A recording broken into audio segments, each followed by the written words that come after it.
Thank you, Kalinga Prab. Bro, anything bro, anything. Actually, kahit nga wag na lang bro eh. Yung opportunity pa na lang, or yung ano, yung in-accept mo na ako bro dito sa Kalinga, sobrang blessed na ako, sobrang laking regalo na yun bro. Si Carla bro, bakit sa'yo ba si Carla? Ba't ibibigay mo sa akin? Wala naman pag... Ay, joke lang. Bro, papasok mo na ba? Ayun naman bro. Joke lang bro, Kalinga. Hindi, magre-resell nga ako eh. Ay, magre-reseller. Thank you bro, baka ako na naman ang ano mo bro. Sino ba kasama mo dyan Reggie? Baka ako yung topic nyo na bro. Pinag-ano nyo na lang kami ha. Basta ikaw bro, bahala. Pera na lang bro. Pera na lang. Pero, kasalan. Kayo guys, sana may pressure kayo. Nakaka-pressure kayo. Sir Lime, salamat po, Sir Lime. Basta anything, bala makalingat pa na. Okay na ako. Kahit wag na bro. Punta na lang kayo sa sa birthday kung konting pakain lang naman. Nakala mo ako yung naghanda. Pero salamat po sa may mag-i-sponsor. Thank you po. Opo. Ready na daw sila sa kasal. Anytime, dati kalinji Sabado. Sabado, ngayong Martes. Bro baka biglayin mo. Baka mambigla ka bro Nako. Sige bro, sama ako bro. Bro, sama mo naman ako bro. Sama lakad mo bro. Ako yung waiting lang din naman sa iyo.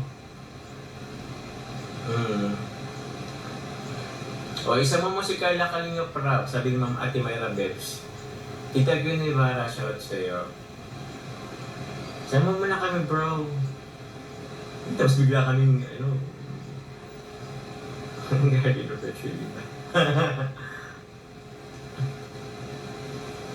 Sa birthday mo na next episode, bro. Okay. Oh, guys, sa birthday ko na daw ang next episode po, guys.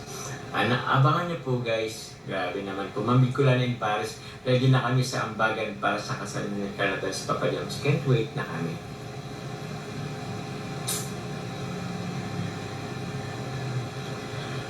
Hi! Thank you bro, sige bro. Guys, yung next episode po guys, wala na po sa kasal.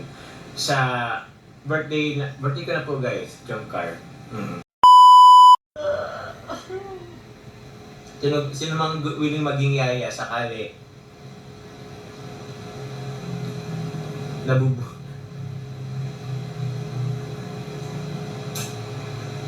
Si Tita Josie willing na daw yung maging yaya. O daming yaya. Pero guys walang ba't may press 1? Wala lang sinabing wet press 1.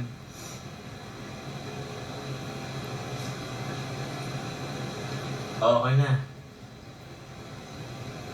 Sige na guys. Dadamihan namin.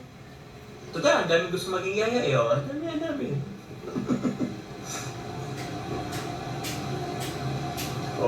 Ayun na din para sa diaper at gatas. Paano na rin nyo guys hanggang guys hanggang makatapos guys.